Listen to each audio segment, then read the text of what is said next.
Welcome, everyone, to another episode of Move, Crush, Count. I'm your host, Scott Joseph. Today's episode is brought to you by J&L Marketing, the digital and direct marketing agency that helps you outsmart your competition so you don't have to outspend them. Check out J&L Marketing today at jnlmarketing.com. And that way you can discover how they'll help you move the crowd, crush the competition, and count the money. Today, we've got an exciting episode. We have a fantastic guest, Dr. Kevin Gazzara. He's the CEO of the Magna Magna Leadership Solutions. He's a management leadership expert, which is always a hot topic here on the show. He's an executive positive intelligent coach. And we're going to dive into the meaning of that, his definition of that, because I think there's probably a lot of people that have a lot of different interpretations of what that could mean. He's the author of The Leader of Oz. He's got extensive experience with the Intel Corporation. He's a professor. He's been a professor at 5 different universities. Today, Kevin's going to share his insights on how to build and develop your positive intelligence, which is a crucial skill when it comes to personal growth and leadership success. So get ready to charge up your positivity. Join us for an inspiring conversation. Welcome to Move, Crush, Count, Dr. Kevin Gazzara. Hi, Scott. Thank you so much for sharing me with your viewers, and I hope they get some valuable information out today so that they can improve their positive intelligence and they can understand what the heck that is. Well, let's dive right into that. What the heck do you mean when we're talking about, what specifically do you mean when you're talking about positive intelligence? So there's a wonderful book out by a gentleman by the name of Shirzad Chamine, who came out of Stanford, and he wrote the book called Positive Intelligence. So, and to give you a little bit of insight of what that means is Shirzad's done an awesome job. He's taken lots of very, very complex topics, and he's put them together in a very simple, easy to understand methodology so that you can really help develop your mental fitness. And what he's done is he's taken a good portion of the foundations of emotional intelligence. Probably some of the viewers may be aware of that. Back in, I think, around 1990 or so, emotional intelligence was developed, and what he did is he took the foundational elements of that. He's included a lot of elements with regard to meditation, with regard to positive psychology, and he's put them all together in a very easy to use operating system that talks about your positive side of your brain and the negative side of your brain. And what he calls the things that hold you back, those voices in your head, which are known as saboteurs. And on the other side of the brain, you have your sage brain. And what he found from his research, as well as the research that was done by Daniel Goleman, who's the father of emotional intelligence, what he found is that you have to get your brain so that 75% of the time, what he calls your sage brain, or the positive thinking, the forward thinking, looking at what he calls the 5 sage powers of empathize, explore, innovate, navigate, and activate, that those are running on kind of at high speed, as opposed to the other side of your brain, which is trying to kind of hold you back with the 9. There's really 10 saboteurs. There's the overarching saboteur, which he calls the judge, right? It's basically providing you judgment. And then there's the controller, the hyperachiever, the restless saboteur, stickler, pleaser, hypervigilant, avoider, victim, and hyperrational. And if you can keep those guys at bay and allow your sage brain to kind of jump in, then you can really have an incredibly successful life, not only from being successful, also from the perspective of creating really true happiness, satisfaction, and joy. I just spent 2 weeks in Costa Rica, working on just this. So I'm going to love talking to you next hour on this stuff. All right. So what inspired you to become a leadership and positive intelligent coach? Well, I spent the last 18 years of my corporate life with Intel Corporation, as you had mentioned earlier. Yep. Fantastic company to work with. I came in as a marketing engineer. I became a product manager. Ultimately, was operations manager and a general manager of a small division.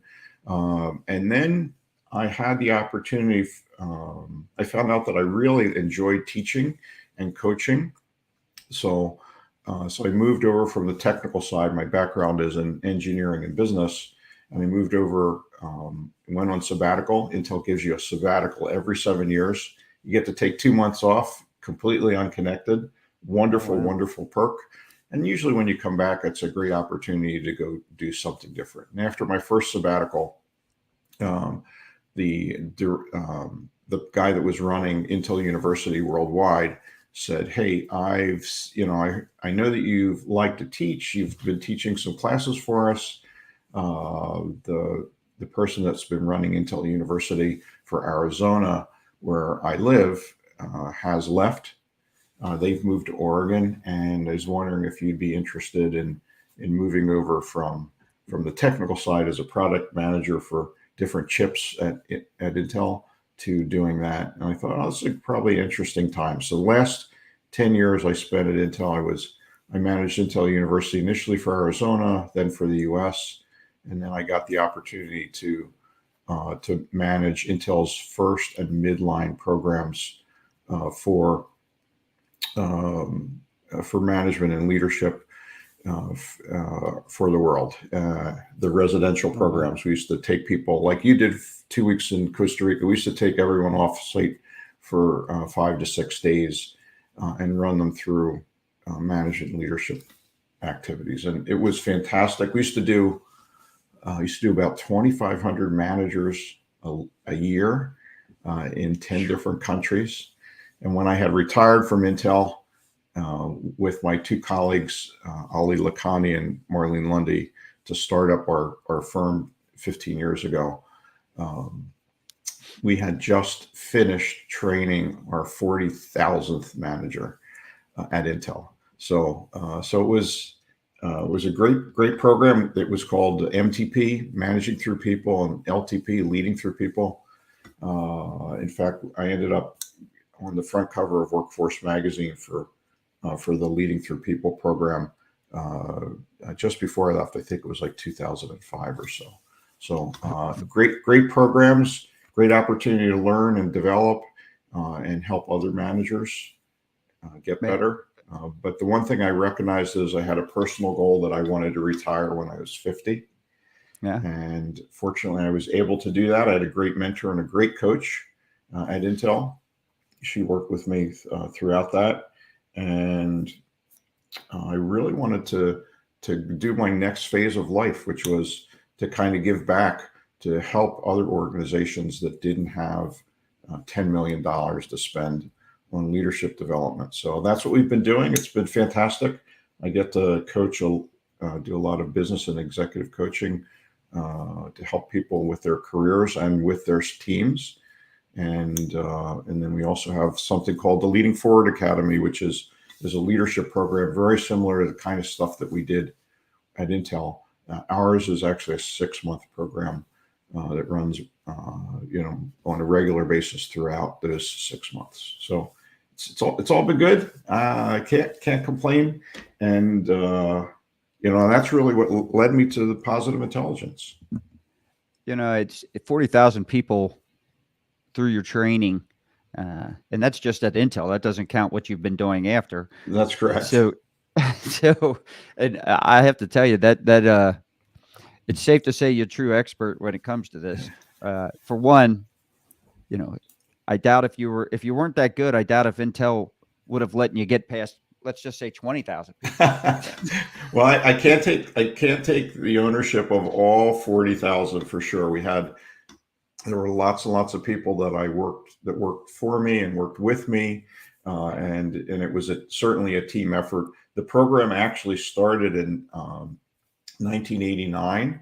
I took it over in 2000. So we had a nice ramp up. But when I did leave, they track all of the courses you teach, and I had just trained 4,000 people, right? So That is awesome. it was fortunate for me that I got that opportunity, particularly as what we called the manager for the different programs, as the on-site program manager. We would do 126 people at a time. Like I said, all around, we used to do about 26 programs a year around the world. When I did that 2 week, I think a lot of people, when they think, oh, 2 weeks in Costa Rica, working and no distractions and just calmness and all this other stuff. First off, I became very good. I was never a good meditator. Always tried it. My brain, I get a lot of thoughts that come in and out of my head a lot. So it was hard for me to focus and kind of quiet that. But I will say, by the end, I became very good at meditation, and it's something I do daily now. But I got to tell you, people, I think, have a misconception when it comes to these type of retreats, and they think it's just all peaceful and easy and just calming. I mean, go work on yourself all day, every day for 2 straight weeks and see how mentally exhausting that can be. I can remember calling my wife at night before bed, and I'd say, all right, today I worked on this. We did this and this. And, I like to give the 30,000 foot view and then call it a day on that conversation. But my wife is very detailed, right? She wants all the details. So here come the questions. And I finally said, honey, I've been working on me all day here. I'm exhausted. I can't keep doing it. I said, I can't have another conversation about it. Can we talk about something else? But it's hard. And so I would imagine I'm going to just ask you, going through that program, and you said, whether it was you or other people you worked with, 40,000 people or 4,000 people, whatever, it's still a large number. How did you keep your mind focused and at a high level the entire time to where it didn't become mundane for you to go to do this? Well, I'd say the first thing is Intel works very much in a team environment, right? So the expectation, we have our leadership program we call the Leading Forward Academy. One of the things that we try to make sure leaders understand is it's not about them. It's really kind of a servant model. And I've listened to some of your previous webcasts and streaming that you've done, and I know that that's a theme about focusing on servant leadership. It's about giving back. It is about doing things in a team environment where you are not the center of attention. You are essentially there as the facilitator. One of the analogies I like to use is, as a leader, you are much more the air traffic controller than you are the pilot, right? They both have their positions of what they need to do to be successful. As the air traffic controller, you're not going to fly the plane. You're going to make sure the planes kind of get in and out as required. And that's really kind of what I would see a leader as. As a leader is the person that's responsible for making sure the things get done. It doesn't always mean that you are going to be flying the planes, right? So some of the air traffic controllers are also pilots, and probably not the reverse. They are certainly pilots and appreciate that. But I would say the big thing is recognize your strengths, recognize your weaknesses, fill your staff with people that are going to be better than you, and fill your staff with people that are going to, take care of your weaknesses so that you can focus on your strengths and work together. And if you can do that, then you can be generally successful. I think there's this misconception in leadership in general that I have to do it all. I have to be the expert. I have to be the one that everybody looks up to all of the time. And when there's problems, I have to solve the problems. And that's probably the furthest thing from the truth, as you can imagine. What we recommend is if you really find the people that have these talents and you let them do that, they will thrive, right? And doesn't mean that you can't learn from them and get better to improve some of your weaknesses. But if they have people that are really good at something, like maybe they're good at delegating, or maybe they're good at the details, like your wife, it sounds like she's so good at. Let them pay attention to detail. For me, with my kind of behavioral style and so forth, I do not like the details. I am more of a strategic person. I like to work at a different level, and if I can do that, that's my strength. And there are other people that I work with in my staff and my colleagues, clients as well, that are really, really good at those details. I let them go and do that. One, it's satisfying for them, and it's even more satisfying for me, so that I don't have to do that, pay attention to those. Yeah, you and I are a lot alike in that area. I am more strategic in thinking, vision type stuff. I get into details, and I always tell people when back when I was more involved with the agency in terms of the operations type stuff, and we'd have suppliers or vendors call me, and or somebody trying to sell me and this and that, and it was time to integrate something, I would completely hand that off, and I would let them know, if you want this to take a long time and be frustrating for everyone, you'll keep me involved. If not, if not, work with this guy here, because he's our integrator. He gets everything done. Michael Porro makes a good comment here. Leaders create culture. Culture drives behavior, and behavior produces results. Prior to that comment, we were talking about being exhausted. I was talking about how it can be exhausting working on yourself. And he wrote, everyone feels exhausted being around you. So now you know how we feel.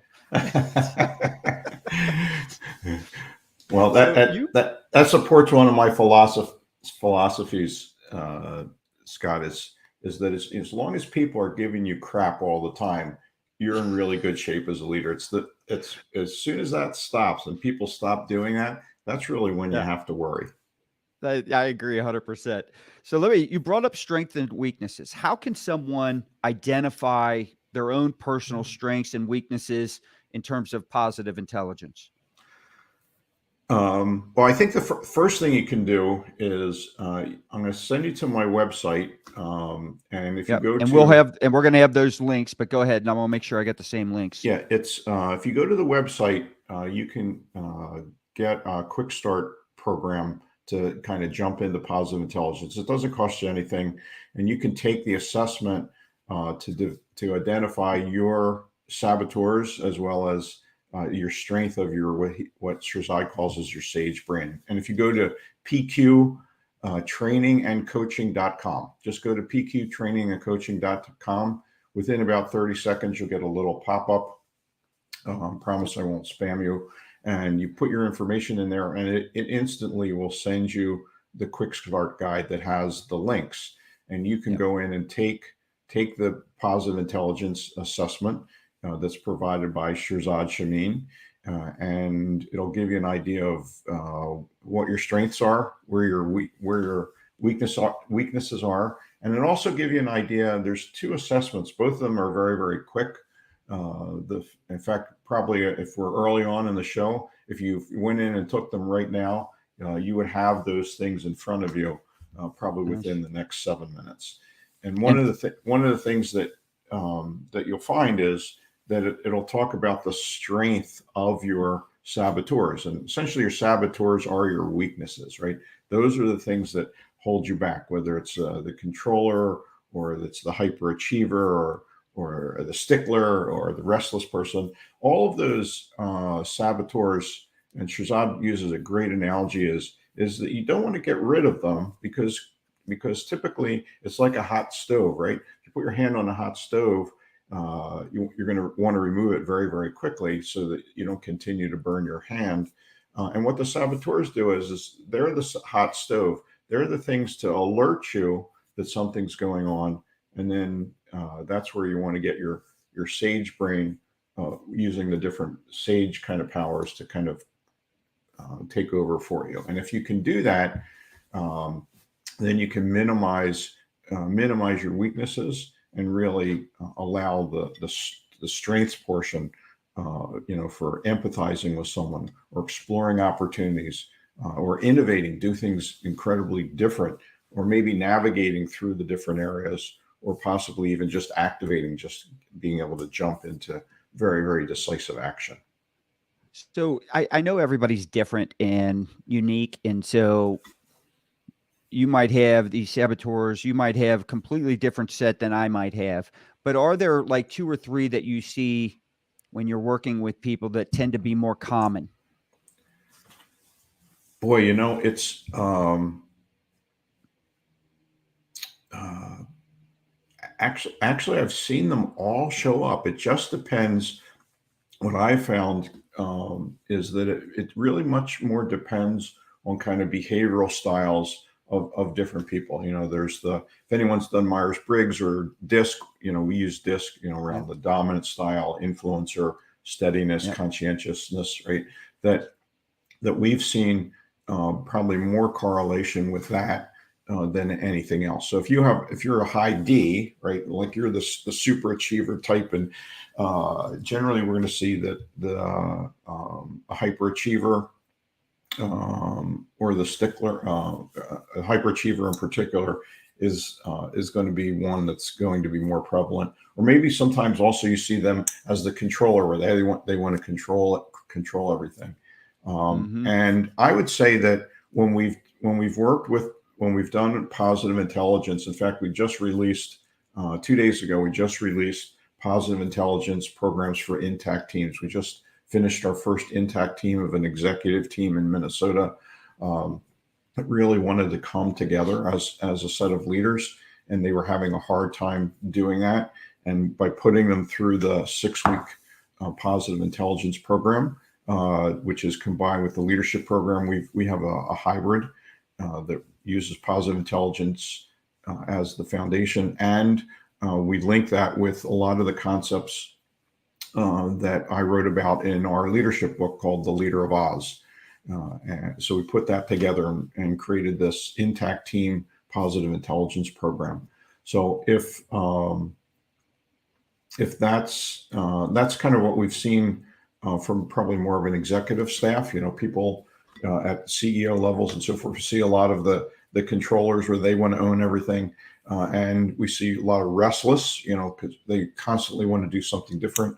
And I'd say probably the hyperachiever at that level seems to be a little bit more prevalent, where they just can't rest. It's the type of thing that you experienced in Costa Rica, which is how do I calm my mind, clear it out so that I can stay focused.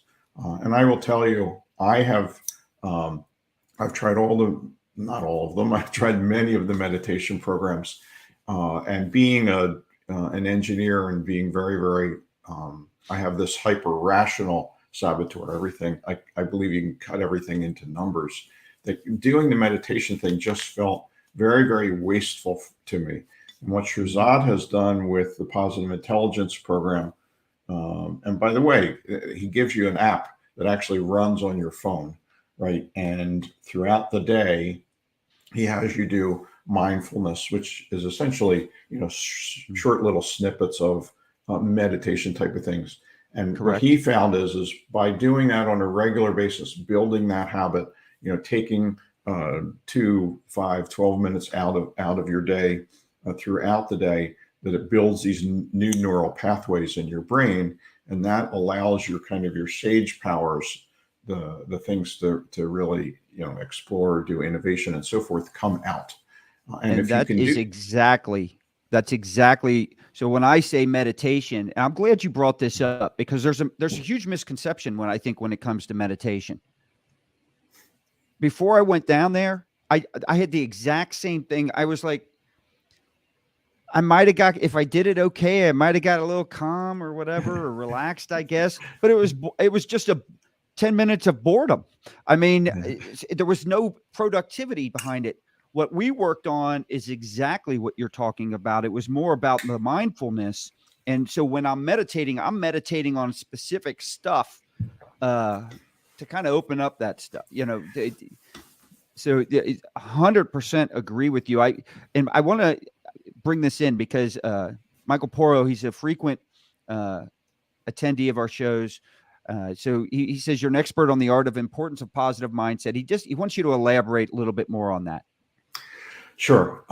So originally, so when I was working on my doctorate, my doctoral dissertation was focused around task preferences and its impact on motivation, productivity, and flow.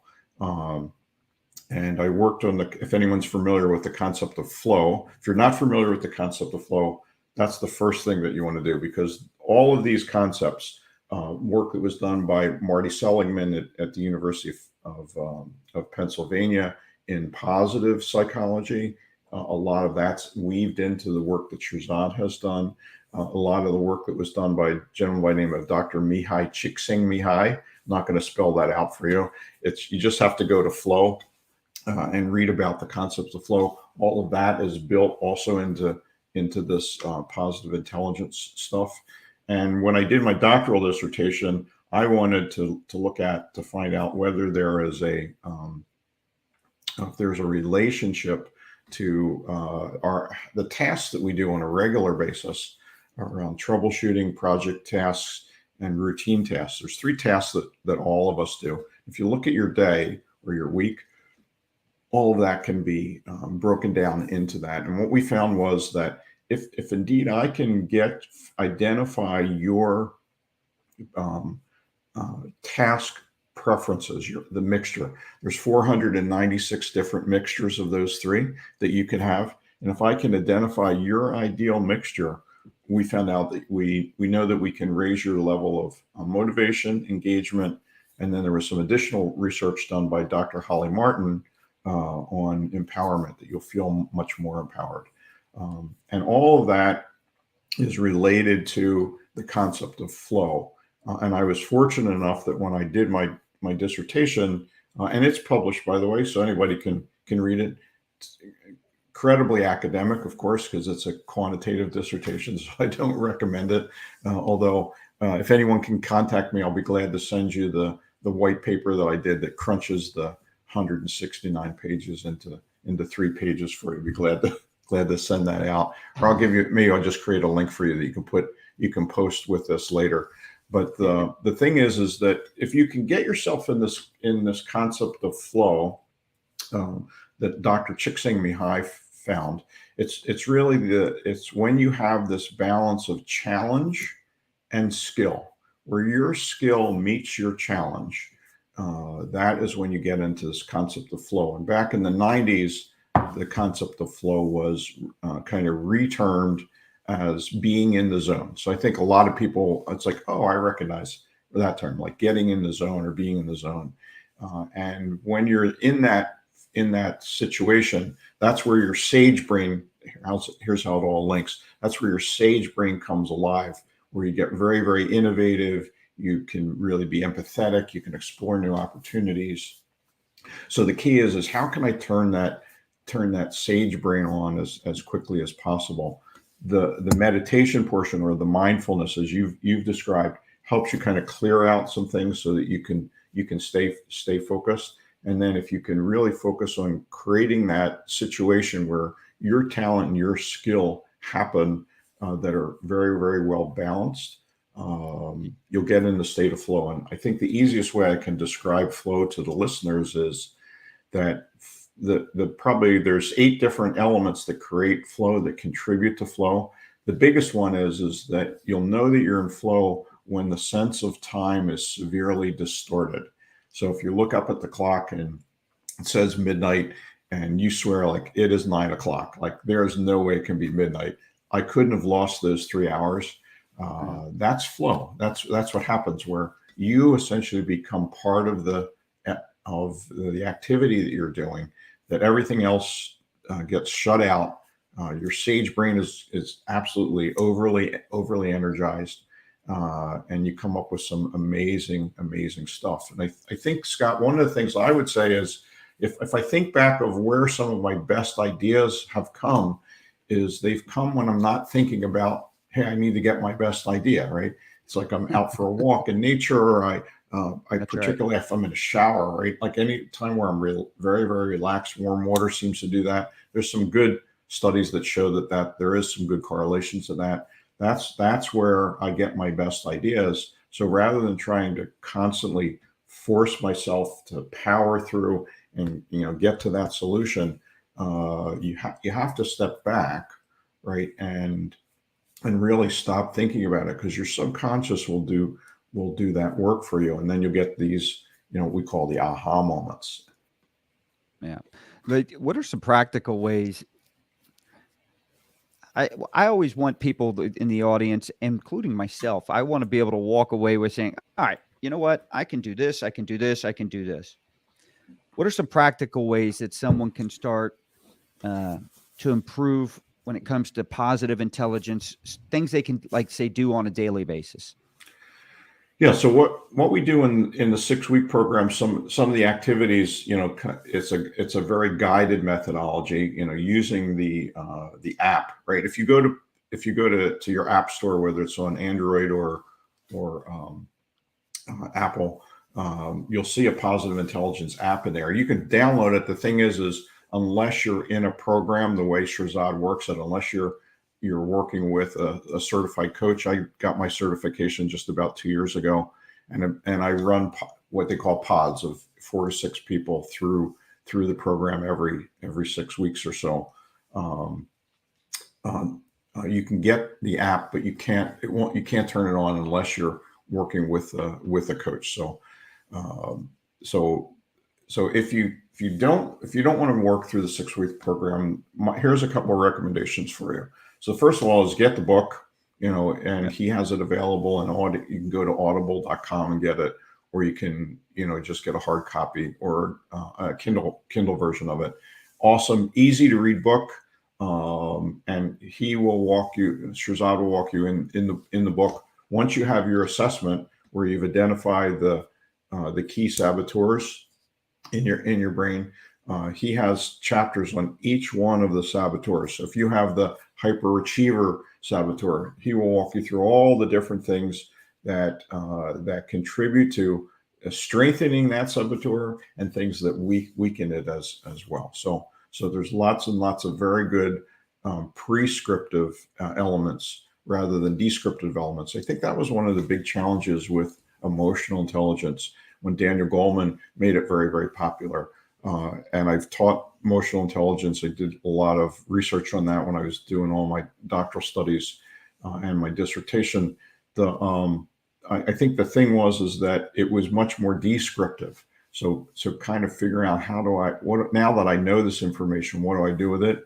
And it was just always a little bit just out of reach. Positive intelligence will give you things that are very, very prescriptive. So here's what you need to do. This will contribute, this will detract, and you can work through those one by one. Another good thing to do is, if you're not going to take the program and you just want to kind of do the work on your own, is do it with someone else, right? Many of the people that go through our program, what they do is they have their significant others go through, take the assessment as well, and it gives the people common language. One of the things that we do, I do as an executive coach, is the very first thing I do when I start a new coaching engagement is I put that individual or those individuals through a positive intelligence program. That's the front end of all the coaching programs I do, and then that gives us the common language. And I think the thing that all of the people I've coached and are coaching at the moment have found is that it gives you methodologies to work on the challenges that you recognize yourself, right? You're not constantly depending on, I have to wait to the coaching session to have the coach ask the right kind of questions to bring it out. It really empowers you to ask the right questions, make the right advancements, and really build that self-confidence. It's the teaching the man to fish type of scenario. So Michael's brought up another question. He wants to know, how do we become certified coaches? So I want to let you know, Michael is a student of leadership. All right. And leadership, he really wants to do a good job, and he does a great job throughout his businesses of training his leaders to become better leaders. Right. So this is a very important subject or topic to him. So how I don't want to say how easy, how accessible, or what's the process to become a certified coach? Sure. So the first thing, the way Shirzad works for positive intelligence to get certified, I'm actually coach number 74. So I got in very, very early into the process. The book's only been out a couple of years. It's very, very simple. The first thing you have to do is you have to take the 6-week program, right? So you sign up for the 6-week program and you take it with a coach. You can also sign up directly through the Positive Intelligence organization. If you go to positiveintelligence.com, they charge us $9.95 for the 6-week program. What he really likes you to do is to go through the Positive Intelligence program with one of the certified coaches. If you take it directly with Shirzad, or if you take it with his organization, it won't be with Shirzad. It's unfacilitated, right? They put you in a pod, they give you the information, and you work through all of the things together as a group, but it's an unfacilitated environment. What he really like you to do is to go with one of the certified coaches like myself. Like I said, I run the pods. You start new pods about every 6 weeks. You run through that, and then once you get put into a pod, it puts your name into the Positive Intelligence system. And once you've completed the 6-week program, which is facilitated by myself, and then I also add the integration of leadership elements to our program that you can see on our website at pqtrainingandcoaching.com. Then once you finish that, then you can apply to Shirzad's organization, the Positive Intelligence organization, for certification. And the certification process is 26 weeks long. You have work every week. It's both synchronous and asynchronous. And at the end of the program, I think you have to do 10 people through. You have to have facilitated pods that have a total of 10 people, so you can demonstrate proficiency. Then you have to do 2 videotapes to demonstrate your pitch from a business perspective of where your focus area is, and then you have to do another videotape. Is it video or audio? I forget. I think it's video. I think it's 30 to 45 minutes where you're actually using Shirzad's methodology in positive intelligence to actually do positive intelligence coaching. Very similar if Michael's or anyone else listening is a certified ICF coach like I am, International Coach Federation. It's very similar. It's a little bit more prescriptive and slightly different, but certainly follows the ICF kind of methodology. You go through the 26-week program, you send the tapes in, those are peer reviewed, and then you wait about a month or so and you find out whether you're approved or not. And if you are, they'll send you'll get your official certification with the ID number on it. And if you're not, I'm pretty sure you get a second chance to do that. The one thing I will say about the program is it was absolutely fantastic. I learned so much about myself, about how to really improve my coaching, that I really can't say enough about it. So, but the key to entry, or the cost of entry, is you have to do a 6-week program first, and that'll give you all the foundational pieces of positive intelligence, and then you can apply to be a facilitator and work. I don't know what cohort they are on now. I think like 12 or 13. I was in cohort 2 to get through that. and they run these programs. I believe it's twice a year, right? So I know the one just closed. I think it was like the 11th of April. You can apply, and I think it may even be closed at the moment. My guess is the next one's probably started the second half of the year. So what I do for the perception of having positive intelligence is I just have you on the show, and then people are seeing me right next to you as we talk about it. I get, and they anchor me. They anchor my image and face to positive intelligence. That's what I've done. But no, you're sitting there talking about all these weeks. I think you said 26 weeks, right? Is that what you said? For the certification, yes. Yeah, I can't even imagine working. I was complaining about the 2 weeks in terms of the mental exhaustion. But you brought up something. You said you learned a lot about yourself. Mm. So how do you specifically, when you're coaching people, how do you help leaders identify and leverage their strengths while working on areas that need to be improved?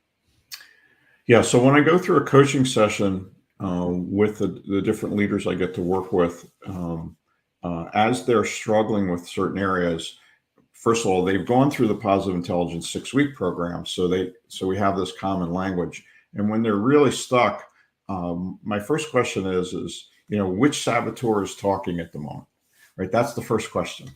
And if they're not sure, then we just walk through the 9 saboteurs, or maybe it's even the overarching saboteur, which is the judge. And because they have the book and I have the book and I've been certified, as you get into each additional, once you identify the saboteur, then what I can do is I can, generally you want to pull the information out. So for example, I have one guy that I coach that's an extreme engineer, awesome at engineering, and his main saboteur, like mine, is the hyper rational. Everything's about the numbers and so forth, and just asking him, to say when he's stuck on an issue is, what's the hyper rational saboteur saying to you, right? And then get him to walk through that, and then I ask them, what do you think the client or the person you're having that challenge with is really struggling with? What's the issue? What's the thing that's holding them back? Why is the communication not happening, right? And usually what it ends up being, particularly with people with the hyper rational saboteur, is quite often it turns out that what's really needed is the sage portion of your brain, which is one of the sage powers, is the empathize, right? It's having that empathy for people. And that's usually what ends up. It's like, okay, I haven't connected with them. I haven't really understood what their problem is. I'm trying to give them solutions without understanding the problem. And the problem may not even be with the communication, may not be even in this situation. It might be something that's happening, outside the job. Could be at home or whatever. And once you kind of bring that in and get a deeper understanding, it's that relationship management, right? It's like you've had so many people on your programs talk about the importance of selling and making sure that you develop that relationship. If you can do that, then you can get back to talking about the issue at hand. But Maya Angelou had a wonderful quote: "Is like, people won't remember what you told them, but they'll remember how you made them feel." Right. And a lot of times, particularly people that are very, very black and white, very, very detail oriented, very, very like the controllers or the hyperachiever, wants to just get to the result, and they're trying to push harder and finding a bigger hammer to bang that nail in. And a lot of times you just have to step back and realize, like, oh, well, guess what? The nail isn't banged in at all. I just need to pull it out, right? So if you can do that, you can really, one, it makes it easier on you, it makes it easier on the other person, and you can build relationships for a long-term long-term relationship, so that the next challenge that you come into, that you have a better way to resolve that. Yeah. So how does someone stay motivated? Not to, motivated can be temporary, committed, I guess, to continuing to develop these skill sets over the lifetime, for the long term. So it's not just quick. Oh wow, here it is, and then it goes away in a month or two. Yeah, and that's the problem with just about every imaginable program that's out there, whether it's a leadership program or management or self-development or positive psychology. All of that is probably the biggest problem that you've addressed is people want a quick fix, right? That they want it to be an event and not a process. And the only way you can really get the stuff to stick is it has to be a process. And that's one of the things we recognize with our leadership program is we have a whole series of, you have the workshops, you have weekly reinforcement messages, you have coaching that's built in. We have a wonderful tool. I love this tool. If anybody wants to, particularly those hyper rational people that are listening today, is there's a tool called easy360feedback.com, right? That what we do is when we do a coaching session or coaching program, one of the first things we do is we say to the individual, give us the 3 to 5 things that you want to work on or that your boss wants you to work on, because quite often a lot of the coaching is being paid for by the company. And then we throw it into this easy360feedback.com program. And what it does is it tracks it. So when I meet with the people I'm coaching, that's the first thing we do is we bring up the Easy360. It's like, okay, you're working on communication and conflict and accountability and relationship, right? So let's see how you're doing, right? And it turns everything, and it builds a curve, and it's just awesome program. And it allows you to kind of get a visual of whether you're making progress or not. And having that continuous feedback and making iterative changes is really what's key. I think the other thing that's really important, what Shahzad has done with the Positive Intelligence program is that you have to be able to build the habit. And the habit happens by doing things in a very repetitious way over time, to the point where you're not thinking about it every day anymore. And once you do that and you build those additional neural pathways, that's the beauty of his research.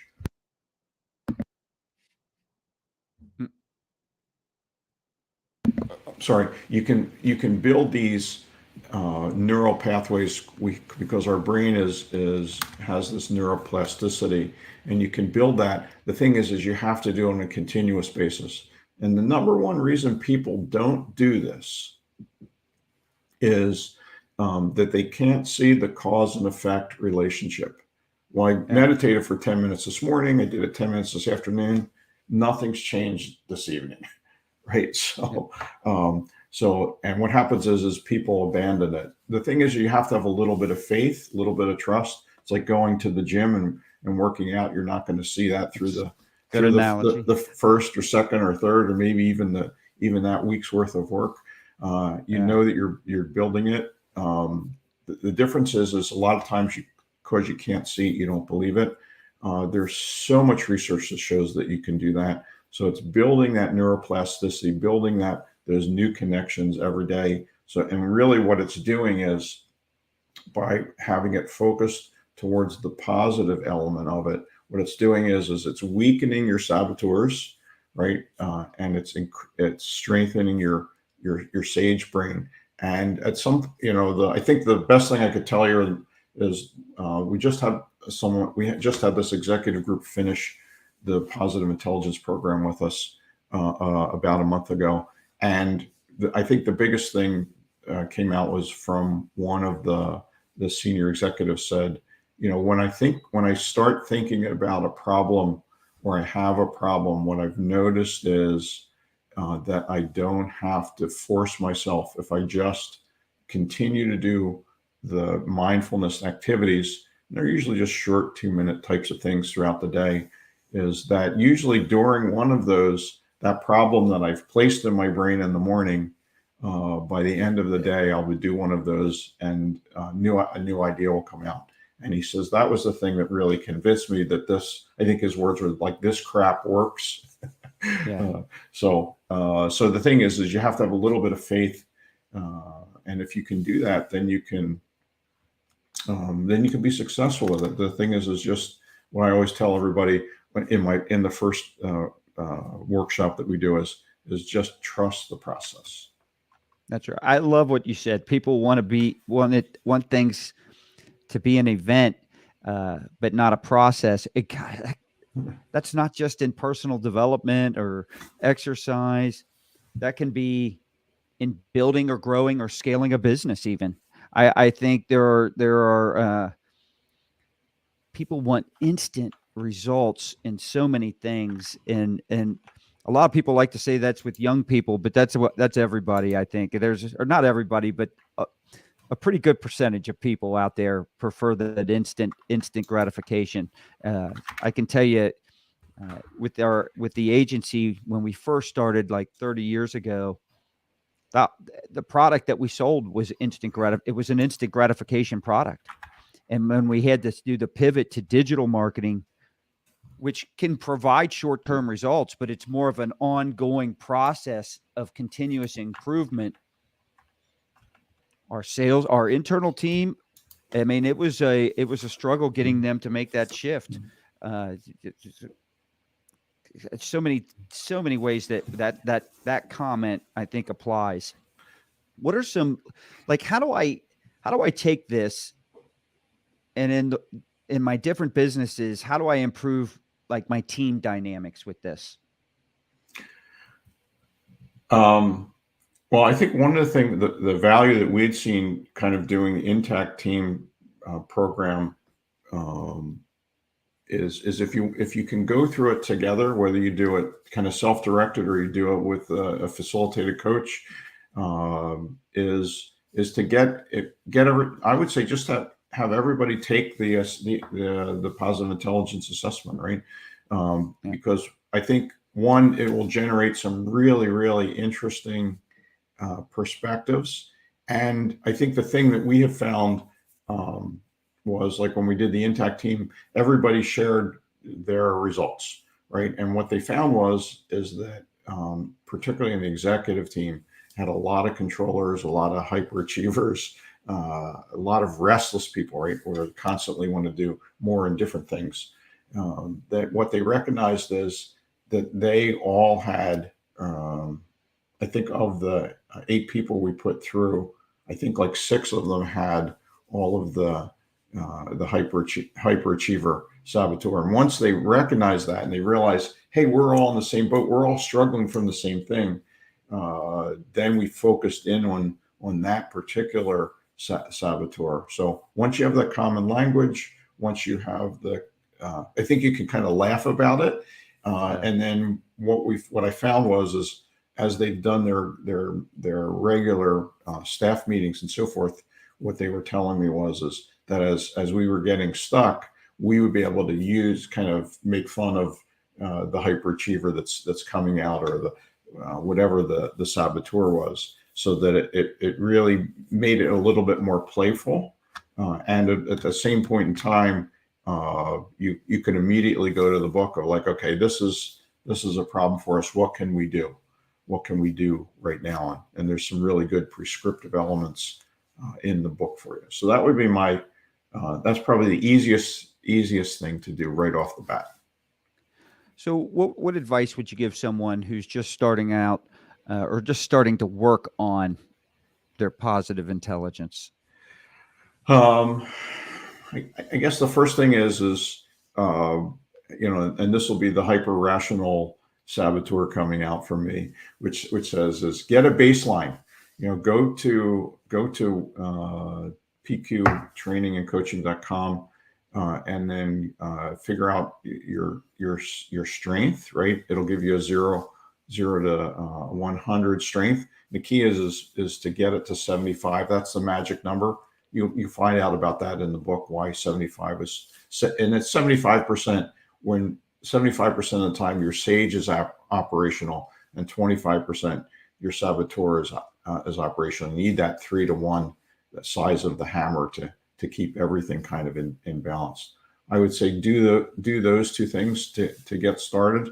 And I think the thing is most people listen to this stuff and they'll think about it and maybe they'll order a book or do something. The key is just do it. The key is get started. You don't have to wait for anything. There's no special equipment here.